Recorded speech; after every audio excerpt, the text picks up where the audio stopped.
भगवान श्री राम और लक्ष्मण के अगाध प्रेम को तो सभी जानते हैं, लेकिन क्या आप जानते हैं कि एक बार भगवान राम के मन में अपने अनुज को लेकर शंका उठी। वह भी तब जब ऋषि अगस्त ने कहा कि रावण के पुत्र इंद्रजीत को स्वयं राम भी नहीं मार सकते। आइए जानते हैं ऋषि अगस्त ने ऐसा क्यों कहा। कथा मिलती है कि एक बार अगस्त मुनि अयोध्या आए और लंका युद्ध का प्रसंग छिड़ गया। तभी राम जी ने बताया कि किस तरह से उन्होंने रावण और कुंभकर्ण जैसे वीरों का वध किया है और अनुज लक्ष्मण ने भी इंद्रजीत और अतिकाय जैसे शक्तिशाली असुरों को मारा। तभी अगस्त मुनि बोले, इसमें कोई संशय नहीं है कि रावण और कुंभकर्ण प्रचंड वीर थे, लेकिन सबसे बड़ा वीर इंद्रजीत ही था। उसने इंद्र से अंतरिक्ष में युद्ध किया और उन्हें बांधकर लंका ले आया। ब्रह्मा जी ने जब इंद्रजीत के दान के रूप में इंद्र को मांगा तब वह मुक्त हुए। लक्ष्मण ने इसका वध किया और केवल वही उसका संहार भी कर सकते थे। अगस्त मुनि के मुंह से लक्ष्मण की वीरता की प्रशंसा सुनकर राम प्रसन्न तो बहुत हुए, लेकिन अचंभित भी हुए कि ऐसा क्या था कि केवल लक्ष्मण ही उन्हें मार सकते थे।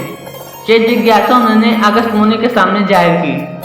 तब अगस्त मुनि ने कहा कि प्रभु इंद्रजीत को वरदान था कि उसका वध वही कर सकता है जो 14 वर्ष तक सोया ना हो, जिसने 14 साल तक किसी स्त्री का मुख न देखा हो, जिसने 14 साल तक भोजन नहीं किया हो। श्री राम बोले, मैं वनवास काल में 14 वर्ष तक नियमित रूप से लक्ष्मण के हिस्से का फल फूल देता रहा।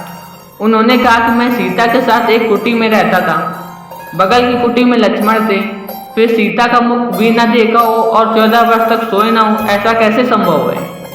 अगस्त मुनि सारी बात समझकर मुस्कुराए। प्रभु से कुछ छिपा है भला? दरअसल सभी लोग सिर्फ श्री राम का गुणगान करते थे, लेकिन भगवान चाहते थे कि लक्ष्मण के तप और वीरता की चर्चा भी अयोध्या के घरों घर में हो। अगस्त मुनि ने श्री राम से कहा, क्यों न लक्ष्मण से ये बात पूछ ली जाए। लक्ष्मण आए तो राम जी ने कहा कि आपसे जो पूछा जाए उसे सच सच कहिएगा।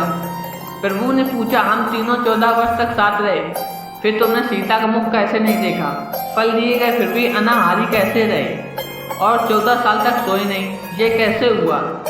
तब लक्ष्मण जी ने बताया, भैया जब हम भाभी को तलाशते ऋषमुख पर्वत पर गए तो ऋषि सुग्रीव ने हमें उनके आभूषण दिखाकर पहचानने को कहा था। आपको स्मरण होगा कि मैं उनके पैरों के आभूषण के अलावा कोई अन्य आभूषण नहीं पहचान पाया था, क्योंकि मैंने कभी उनके चरणों के ऊपर देखा ही नहीं। 14 वर्ष नहीं सोने के बारे में लक्ष्मण ने कहा कि आप और माता एक कुटिया में सोते थे। मैं रात भर बाद धनुष पर बांध चढ़ाए पैरी धरी पर खड़ा रहता था।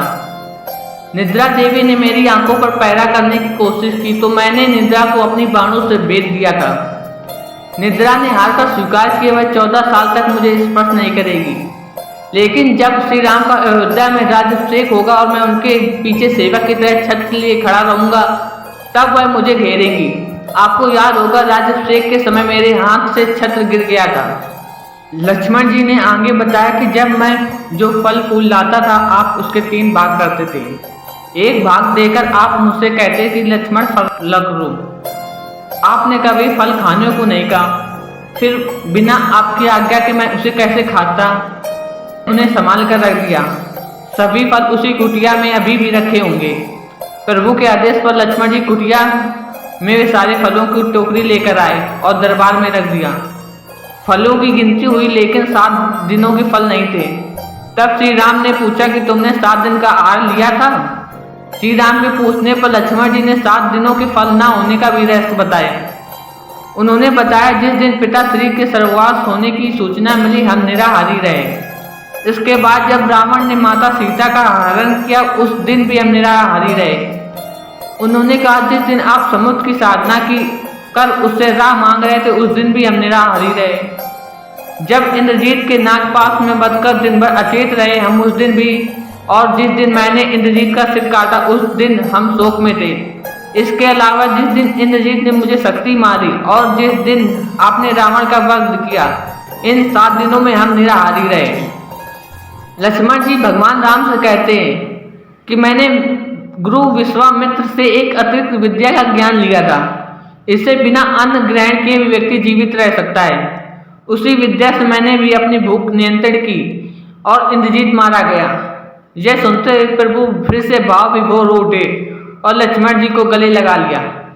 Thank you for watching, like subscribe my channel. जय श्री राम।